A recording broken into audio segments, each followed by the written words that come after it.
Prajagalam TV ప్రతి క్షణం ప్రజాక్షేమం కోసం. అందరికి నమస్కారం. ముఖ్యంగా మీడియా మిత్రులకు and print media and electronic media మిత్రులకు నమస్కారం తెలియజేస్తున్నాం. ముఖ్యంగా ఈరోజు ప్రెస్ మీట్ పెట్టడం గల కారణం ఏంటంటే ఆంధ్రప్రదేశ్ కూటమి ప్రభుత్వం అయినటువంటి ఆంధ్రప్రదేశ్ గవర్నమెంట్కి ఆంధ్రప్రదేశ్ సూర్యవంశ సంక్షేమ సంఘం తరఫున ఒక విన్నపం చేయడం జరుగుతుంది. దాని గురించి ఈరోజు ప్రెస్ మీట్ పెట్టడం జరుగుతుంది. ముఖ్యంగా అయ్యా, నా పేరు చల్లా లక్ష్మణ్, ఆంధ్రప్రదేశ్ సూర్యవంశ సంక్షేమ సంఘం రాష్ట్ర అధ్యక్షుడిని. ఆంధ్రప్రదేశ్ ముఖ్యమంత్రులు అయినటువంటి మాన్యశ్రీ గౌరవనీయులు నారా చంద్రబాబు నాయుడు గారికి మరియు ఉప ముఖ్యమంత్రి వర్యులు కొణిదెల పవన్ కళ్యాణ్ గారికి, అలానే ఐటీ అండ్ ఎడ్యుకేషన్ మినిస్టర్ అయినటువంటి నారా లోకేష్ అన్న గారికి నమస్కారం తెలియజేస్తున్నాం. ముఖ్యంగా ఈరోజు ఆంధ్రప్రదేశ్లో మీరు లోకేష్ అన్న గారు, మీకే మా విన్నపం, యువతరానికి బాసట వేసినటువంటి యువ కిషోరం మీరు. నాడు యువకులంలో మీరు ఇచ్చిన మాటని ఒక్కసారి మీకు గుర్తు చేస్తూ ఉన్నాను. మరియు నారా చంద్రబాబు నాయుడు గారు అప్పుడు జేహో బీసీలో మార్చి 5వ తారీఖున 2024 సంవత్సరంలో నాగార్జున యూనివర్సిటీ ఎదురు ఉన్నటువంటి జేహో బీసీలో పెట్టిన జేహో బీసీలో మీరు ఇచ్చిన హామీని ఆంధ్రప్రదేశ్ ముఖ్యమంత్రి అయినటువంటి నారా చంద్రబాబు నాయుడు గారు, అప్పుడు ప్రతిపక్ష నాయకులు ఇచ్చిన హామీని ఒక్కసారి గుర్తు చేస్తూ, అలానే ఉప ముఖ్యమంత్రులైనటువంటి పవన్ కళ్యాణ్ గారికి మీరు ఒకసారి మాకు ఇచ్చిన హామీని గుర్తు చేస్తూ ఒక చిన్న వీడియోని మీకు చూపించి తదుపరి ప్రెస్ మీట్ దొరుకుతుందని కోరుకుంటున్నాం.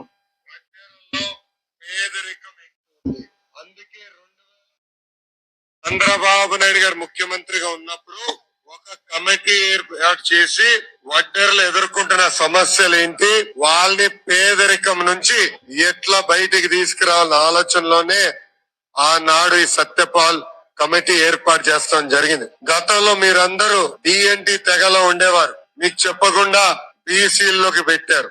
వాస్తవంగా మీరు ఎస్టీలుగా ఉండాల్సిన వాళ్ళు, కానీ ఆనాడు ఈ తెగ నుంచి మిమ్మల్ని తీసి బీసీలో ఏర్పాటు చేశారు.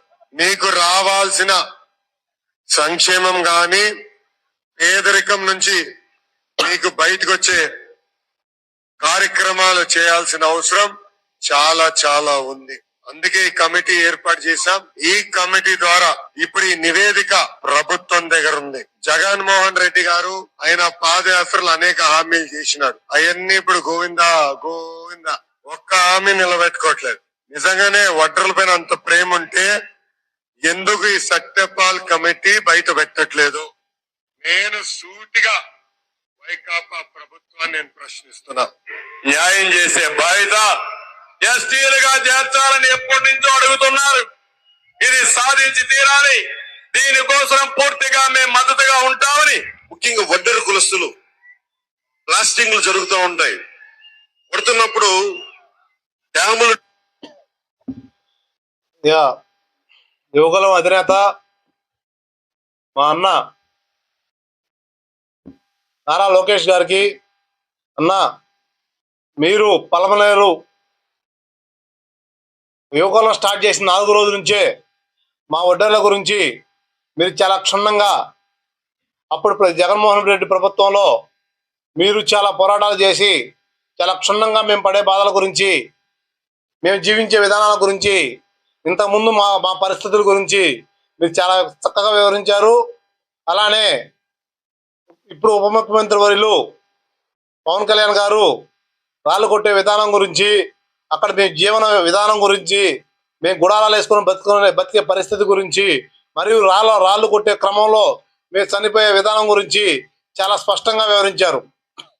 మరియు సీనియర్ నాయకులు 4 సార్లు ముఖ్యమంత్రి అయినటువంటి ఉమ్మడి ఆంధ్రప్రదేశ్లో, మరియు ఇప్పుడు విడిపోయిన ఆంధ్రప్రదేశ్లో 4 సార్లు ముఖ్యమంత్రి అయినటువంటి సుదీర్ఘ అనుభవం అయినటువంటి 45 సంవత్సరాల రాజకీయ చరిత్ర ఉన్నటువంటి నారా చంద్రబాబు నాయుడు గారు, ఇప్పుడు ముఖ్యమంత్రి వర్యులు, అయ్యా మీరు చాలా క్షుణ్ణంగా మా కమ్యూనిటీ గురించి ఎప్పటి నుంచో పోరాటాలు చేస్తున్నారు, వీళ్ళకి ఎస్టీ ఇవ్వాలి అని మీరు చెప్పారు. నారా లోకేష్ అన్నగారు కూడా వీళ్ళు డిఎన్టీలో నుంచి బీసీఏలోకి చేర్చి అప్పుడు ప్రభుత్వాలు అన్యాయం చేశాయి, కాబట్టి మేము ఖచ్చితంగా న్యాయం చేసే విధంగా మన ప్రభుత్వం వస్తే న్యాయం చేసే విధంగానే మీరు ముఖ్య నాయకులైనటువంటి ముఖ్యమంత్రి వర్యులు, ఉప ముఖ్యమంత్రి వర్యులు, మరియు ఎడ్యుకేషన్ మినిస్టర్ అయినటువంటి మా అన్న నారా లోకేష్ గారు కూడా హామీ ఇచ్చున్నారు. కాబట్టి 27 నెలలు దాటుతుందన్న మన ప్రభుత్వం వచ్చి 27 నెలలు జరుగుతుంది. కనీసం 2024లో మీరు ఒడ్డేరులకు సత్యసాయి జిల్లా, పల్నాడు జిల్లాలో ఎమ్మెల్యే టికెట్లు ఇస్తా అని, మరియు ఎంపీ టికెట్లు ఇస్తా అని మమ్మల్ని ప్రలోభ పెట్టారు. కాబట్టి ఒక టీడీపీ కార్యకర్తగా, ఒక ఒడ్డెర బిడ్డగా, ఒక ఒడ్డెర నాయకుడిగా మిమ్మల్ని వేడుకుంటున్నాం, డిమాండ్ చేస్తున్నాం. ఎందుకంటే ఆంధ్రప్రదేశ్లో ఉన్నటువంటి 40 లక్షల మంది ఒడ్డెరలం మేము ఓట్లే వేయాలా? మాకు పరిపాలనా విభాగం వద్దా? ఎక్కడ పని ఉంటే అక్కడ సంచార జాతులుగా నివసించే మేము మమ్మల్ని అన్టచబుల్ పీపుల్స్ గానే చూస్తున్నారు ఇప్పుడు కూడాను. కాబట్టి ఆ వివక్షత ఇంకా కూడా సమాజంలో ఉంది. కాబట్టి మాకు ఒక ఎమ్మెల్యే కానీ, ఒక ఎంపీ కానీ ఇంతవరకు గెలిచి మాకు టికెట్లు ఇచ్చిన దాఖలాలు లేవు. 2019లో జగన్మోహన్ రెడ్డి గారు ఇచ్చి ఉన్నారు. దురదృష్టవశాత్తు అప్పుడు ఓడిపోవడం జరిగింది. కానీ ఆయన 3 సార్లు ఆసియాలోనే పెద్ద మిర్చి ఆట అయినటువంటి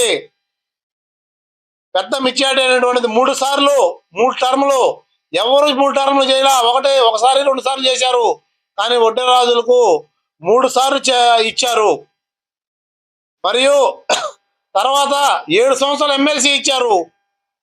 కాబట్టి ఇప్పుడు కూటమి ప్రభుత్వం మీరు ఇచ్చిన హామీ మేరకు ఎస్టీ సాధన, మరియు ఇప్పుడున్న జీవో, రాళ్ల కొట్టే జీవోలో మాకు 6 మినరల్సే ఇచ్చారన్నా, మీరు దాన్ని ఇంతకుముందు 2015లో ఉన్న జీవో ప్రకారం 105 జీవో ప్రకారం 31 మినరల్ ఇచ్చే విధంగా మీరు కార్యాచరణ చేయాలని చెప్పేసి మేము డిమాండ్ చేస్తున్నాం.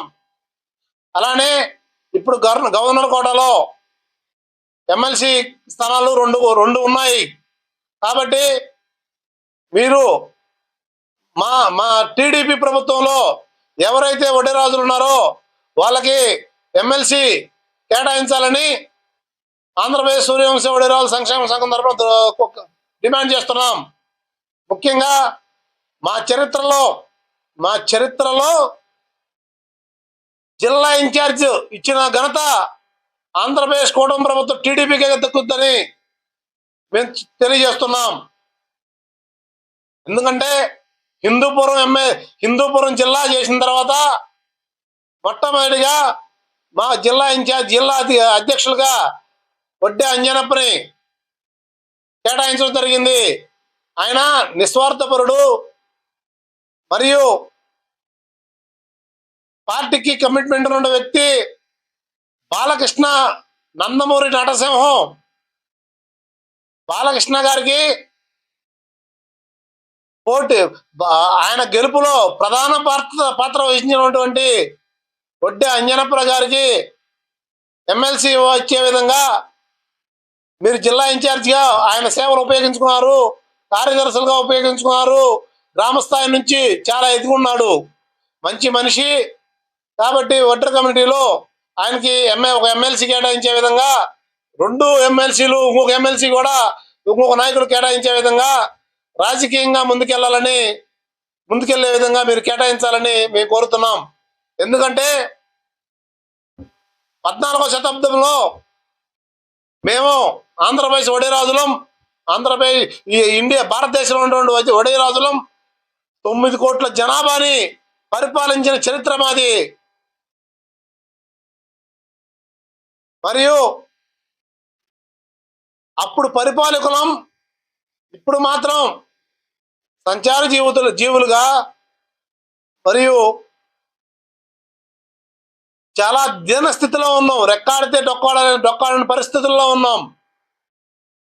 కాబట్టి మమ్మల్ని ఓటు బ్యాంకుగానే కాకుండా రాజకీయంగా ముందు తీసుకెళ్లే విధంగా మీరు రానున్న రోజుల్లో వచ్చే లోకల్ బాడీ ఎలక్షన్స్ లో మేము 40 లక్షల మంది ఒడ్డర్లు ఉన్నాం. కాబట్టి లోకల్ బాడీ ఎలక్షన్స్ లో 10% ఎంపీటీసీలుగా, ఎంపీపీలుగా, మండల పరిషత్ జడ్పీటీసీలుగా, కార్పొరేటర్లుగా మమ్మల్ని కేటాయించాలని, మాకు సీట్లు ఇవ్వాలని కోరుతున్నాం.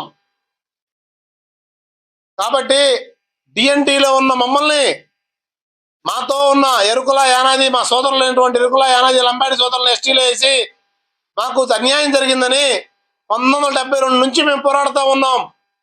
ఏ ఒక్క ప్రభుత్వం కూడా మా గోడు వినిపించుకోలేదు.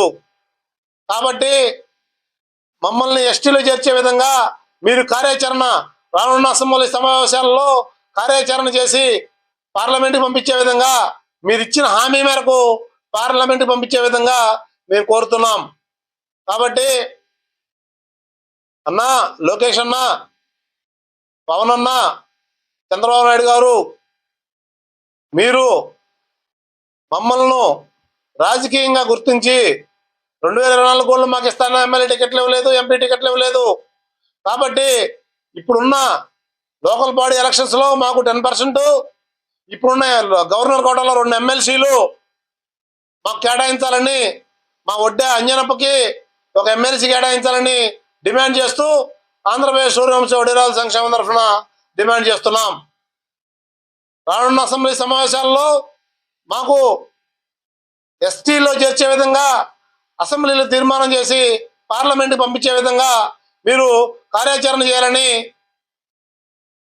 ఆంధ్రప్రదేశ్ సూర్యవంశ ఒడేరాజు సంక్షేమం తర్వాత డిమాండ్ చేస్తున్నాం. ఉన్న జీవోలను కూడా పేపర్ రూపంగా కాకుండా అది ఆచరణలు పెట్టే విధంగా కాంట్రాక్ట్ వ్యవస్థలో 2000లో జీవో ఇచ్చారు.